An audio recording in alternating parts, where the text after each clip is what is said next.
The Maharaja cooperative urban bank limited 26వ మహాజన సభ సీతమ్మధార క్షత్రియ కళ్యాణ మండపంలో నిర్వహించారు. సభలో పలు అంశాలను చర్చించి తీర్మానాలు చేశారు. 2025-26 ఆర్థిక సంవత్సరానికి పరిపాలనా నివేదికను, 2026-27 సంవత్సరానికి అంచనా బడ్జెట్ను ఆమోదించారు. బ్యాంక్ పురోభివృద్ధి, సహకార బ్యాంకింగ్ రంగంలో వస్తున్న మార్పులు తదితర అంశాలపై వక్తలు మాట్లాడారు. The Maharaja cooperative urban bank limited Visakha కేంద్రంగా ప్రారంభమై శాఖోపశాఖలుగా విస్తరించి వినియోగదారులకు అత్యుత్తమ బ్యాంకింగ్ సేవలను అందిస్తోంది. సహకార బ్యాంకింగ్ రంగంలో నమ్మకమైన సంస్థగా ఖాతాదారులు, వాటాదారుల నమ్మకాన్ని చూరగొంది. The Maharaja cooperative urban bank 26వ మహాజన సభ సీతమ్మధారలోని క్షత్రియ కళ్యాణ మండపంలో ఘనంగా నిర్వహించారు. 2026 మార్చి 31 నాటికి 518 మంది వాటాదారులతో ప్రస్తుత ఆర్థిక సంవత్సరంలో 1765.59 లక్షల వాటాధనాన్ని కలిగి ఉంది. 290 కోట్ల డిపాజిట్ల నుండి 374 కోట్ల డిపాజిట్లుగా పెరిగి సుమారు 30% పెరుగుదలను సాధించారు. రుణాల అంశంలోనూ ఈ పెరుగుదల 17.89%గా ఉంది. 17.35 కోట్ల రిజర్వులు, 17.66 కోట్ల షేర్ క్యాపిటల్, 32.28 కోట్ల నికర విలువ కలిగి ఉంది. 13 బ్రాంచీలతో 612.55 కోట్ల వ్యాపార లావాదేవీలతో 5,518 సభ్యులతో the Maharaja cooperative urban bank ప్రగతి పదంలో దూసుకుపోతోంది. మహాజన సభకు ముఖ్య అతిథిగా Pochampally cooperative bank CEO Seethala Srinivas హాజరయ్యారు.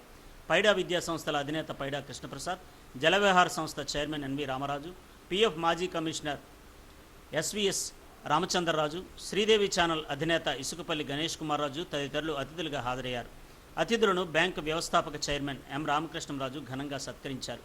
ప్రతిభ కనబరిచిన విద్యార్థులకు ప్రోత్సాహకాలు అందజేశారు. వాటాదారులకు 10% డివిడెండ్లు అందజేశారు.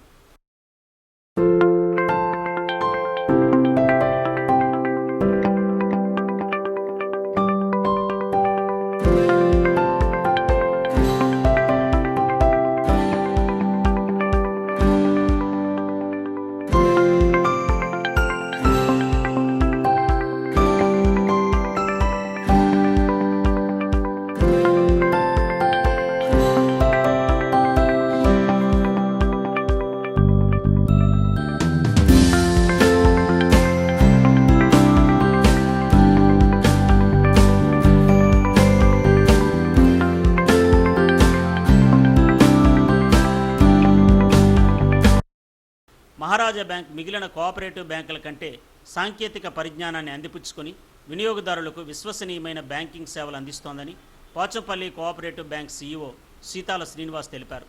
సహకార రంగంలో బ్యాంకు కార్యకలాపాలను సమర్థవంతంగా నిర్వహిస్తోందని అన్నారు. మహారాజా బ్యాంక్ మరింత ప్రగతి పదంలో ముందుకు సాగాలని ఆకాంక్షించారు. నమస్కారం. నా పేరు సీతా శ్రీనివాస్. నేను పోచంపల్లి కోఆపరేటివ్ అర్బన్ బ్యాంక్ సీఈఓగా పనిచేస్తున్నాను.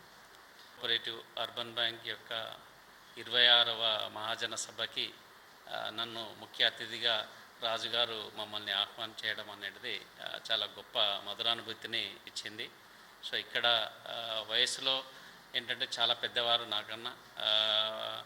ఏంటంటే నా చిన్నవాడినైనా నన్ను కూడా ఒక ఆత్మీయునిగా ఆహ్వానించి చాలా గొప్పగా నాకు సన్మానం చేయడం జరిగింది. ఈ సన్మానాన్ని నేను జీవితాంతము గుర్తుంచుకోవడం జరుగుతుంది. ఏంటంటే వన్ థింగ్ ఏంటంటే ఈ మహారాజా కోఆపరేటివ్ అర్బన్ బ్యాంక్ అనేది విశాఖపట్నంలో చాలా బ్రహ్మాండంగా, అంటే మిగతా కోఆపరేటివ్ అర్బన్ బ్యాంకుల కంటే కూడా అన్ని రకాలైన టెక్నాలజీ ఫెసిలిటీస్ అందజేస్తూ కస్టమర్స్కి మంచి బెనిఫిట్స్ అనేది, సేవలు అనేది ఈ కోఆపరేటివ్ అర్బన్ బ్యాంక్ అనేది మహారాజా బ్యాంక్ వాళ్ళు అందజేస్తున్నారు. నా విన్నపం ఏంటంటే ఈ సహకార వ్యవస్థ అనేది ఒకరి కోసం అందరం కోసం ఒకరు అనే నినాదంతో ఈ యొక్క సహకార వ్యవస్థ అనేది ఏర్పడడం జరిగింది. ఏంటంటే ఎక్కడైతే కోఆపరేటివ్ అర్బన్ బ్యాంక్ అనేది ఉంటుందో అక్కడ ఈ ప్రజలకు బ్యాంకింగ్ కష్టాలు అనేటివి తెలియదు అనేది ఒక నానుడి ఉన్నదన్నమాట. అది వాస్తవము. ఎందుకంటే ఎక్కడైతే కోఆపరేటివ్ అర్బన్ బ్యాంక్ ఉంటుందో ఆ ప్రజలకంటే అక్కడ ఉన్న ఖాతాదారులందరికీ కూడా అన్ని రకాలైన ఫెసిలిటీస్ కస్టమర్స్ అంటే సిబ్బంది దగ్గరుండి వాళ్ళకు అందించడం జరుగుతుంది. కాబట్టి ఏంటంటే ఈ సహకార వ్యవస్థని మనం కాపాడుకోవాల్సిన అవసరం అనేది ఉంది. కాబట్టి ఏంటంటే ఇక్కడున్న ప్రజలంతా కూడా ఈ మహారాజా కోఆపరేటివ్ అర్బన్ బ్యాంక్ని ఆదరించి మరింత ముందుకు తీసుకెళ్తారని ఈ సందర్భంగా మనవి చేస్తున్నాను. The Maharaja cooperative urban bank 26 సంవత్సరాలు పూర్తి చేసుకుని 27వ వసంతంలో అడుగుపెట్టిందని బ్యాంకు వ్యవస్థాపక చైర్మన్ ఎం రామకృష్ణరాజు తెలిపారు. ఈ ఆర్థిక సంవత్సరంలో డిపాజిట్లు, రుణాల్లో వృద్ధిని సాధించామని చెప్పారు. రిజర్వ్ బ్యాంకు నిబంధనలకు అనుగుణంగా బ్యాంకు కార్యకలాపాలను నిర్వహిస్తూ వినియోగదారులు, వాటాదారుల నమ్మకాన్ని చొరగొన్నామని అన్నారు. మరింత నూతనోత్సాహంతో బ్యాంకింగ్ సేవలు అందిస్తామని తెలిపారు. త్వరలోనే మరో 3 బ్రాంచులు ప్రారంభిస్తున్నట్టు వెల్లడించారు. 27 సంవత్సరాలుగా ఈ మహారాజా కోఆపరేటివ్ అర్బన్ బ్యాంక్ లిమిటెడ్ సంస్థని స్థాపించి 1999వ సంవత్సరంలో స్థాపించి మొట్టమొదటి మెంబర్గా ఈరోజు గోవా గవర్నర్గా ఉన్నటువంటి శ్రీ పూసపాటి అశోక్ గజపతిరాజు గారు, రెండో మెంబర్గా నేను కూడా జాయిన్ అయ్యి ఈ బ్యాంకుని వ్యవస్థీకరించడం తోటి మొదలుపెట్టాం, వ్యవస్థాపన చేస్తాం. దీన్ని 2000వ సంవత్సరం మే 5వ తేదీని ఈ మన బ్యాంకుని ద్వారకా నగర్లో మహారాజా కోఆపరేటివ్ అర్బన్ బ్యాంక్ లిమిటెడ్ సంస్థని శ్రీ పూసపాటి అశోక్ గజపతిరాజు గారు, ప్రస్తుత సభాపతి అయినటువంటి శ్రీ చింతకాయల అయ్యన్ పోతడి గారు వారి సువర్ణ హస్తాలతోటి ప్రారంభించడం జరిగింది. వారు హస్తవాసి, విశాఖ ప్రజల అందరు ఆదరాభిమానాలను పొందుతా ఈరోజు 26 వసంతాలని మేము పూర్తి చేసుకుని 27వ వసంతంలో ఉన్నామని చెప్పేసి మీకు చెప్పడానికి మేము గర్విస్తున్నాం. ఈరోజు మనకి ఈ జరిగే మహాజన సభ ముఖ్యోద్దేశం ఏంటంటే గత ఆర్థిక సంవత్సరంలో 2025-2026 సంవత్సరంలో జరిగినటువంటి ఆర్థిక లావాదేవీలన్నింటినీ కూడా మహాజన సభ ముందు ఉంచాలి. కాబట్టి అది ఆనవాయితీగా యాక్ట్ చట్ట ప్రకారం చేయవలసినటువంటి విధి విధానాలతోటి మేము వెళ్తున్నామని చెప్పేసి చెప్తున్నాం. పూర్తి రిజర్వ్ బ్యాంక్ నిబద్ధతతోటి, రిజర్వ్ బ్యాంక్ అధికారుల పర్యవేక్షణతోటి నడుస్తున్నటువంటి బ్యాంక్ అని చెప్పేసి మీ అందరికీ తెలియజేస్తున్నాను. ఈరోజు ముఖ్యంగా మేము మీకు అందరికీ తెలియజేయవలసింది ఏంటంటే మన డిపాజిట్స్ 290 కోట్ల నుంచి 375 కోట్లకి దాదాపు 85 కోట్ల రూపాయలు డిపాజిట్స్ ఇంక్రీజ్ అయినాయి అని చెప్పేసి మీకు సభాముఖంగా మీ అందరికీ కూడా నేను తెలియజేస్తున్నాను. దాదాపు 30% ఇంక్రీజ్ అనేది ఒక కాలంలో మనకి ఆంధ్రప్రదేశ్లో జరిగే దాంట్లో చాలా గొప్ప విషయం అని చెప్పేసి కూడా దాని నిమిత్తం మనకి అవార్డ్స్ కూడా రావటం జరిగింది.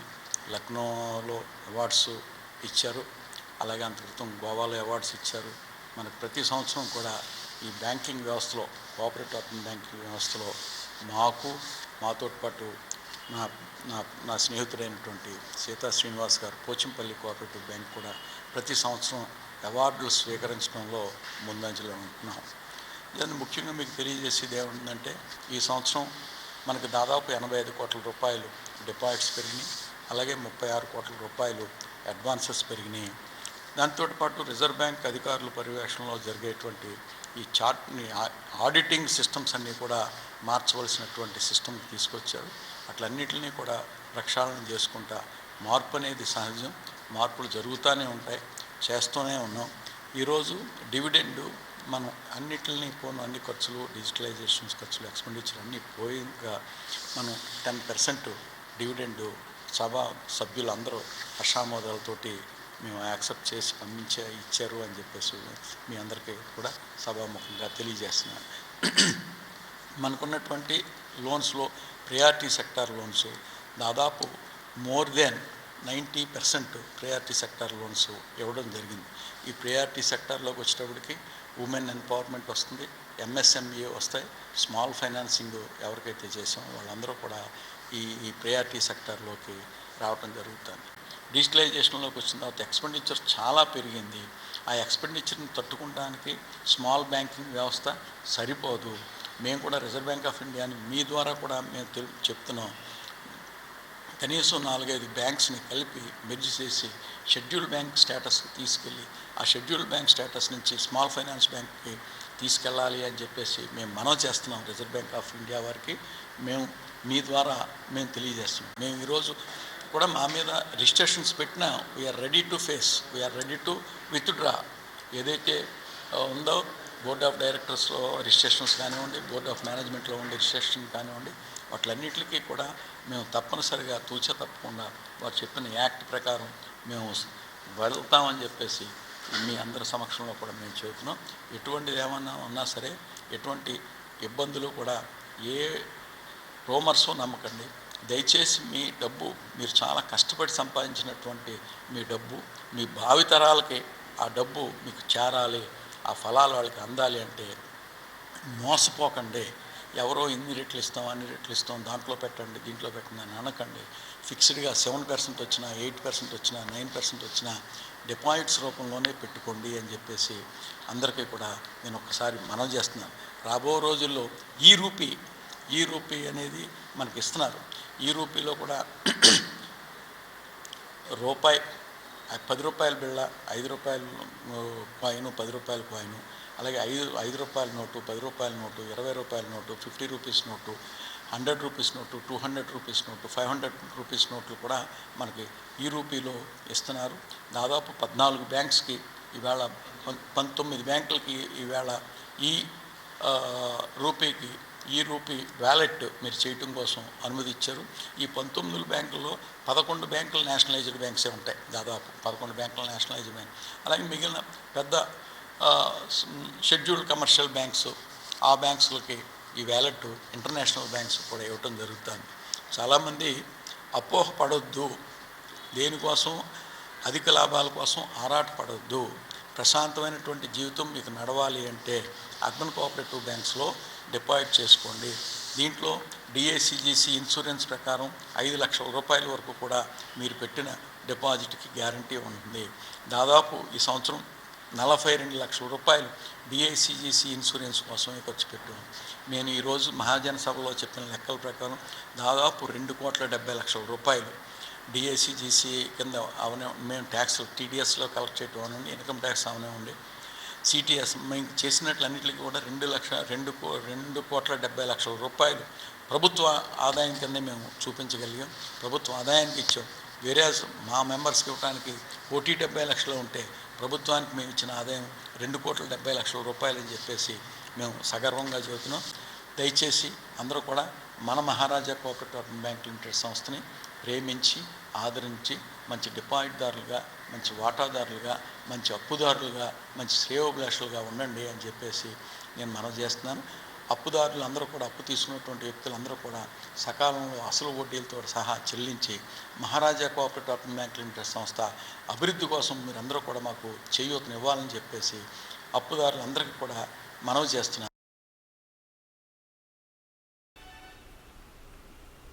The Maharaja cooperative urban bank 26వ మహాజన సభ విజయవంతంగా ముగిసింది. 27వ వసంతంలోకి అడుగుపెట్టిన సందర్భంగా పలువురు అభినందనలు తెలిపారు. సభలో పలు తీర్మానాలను ఆమోదించారు. కార్యక్రమంలో ఖాతాదారులు, వాటాదారులు పాల్గొన్నారు.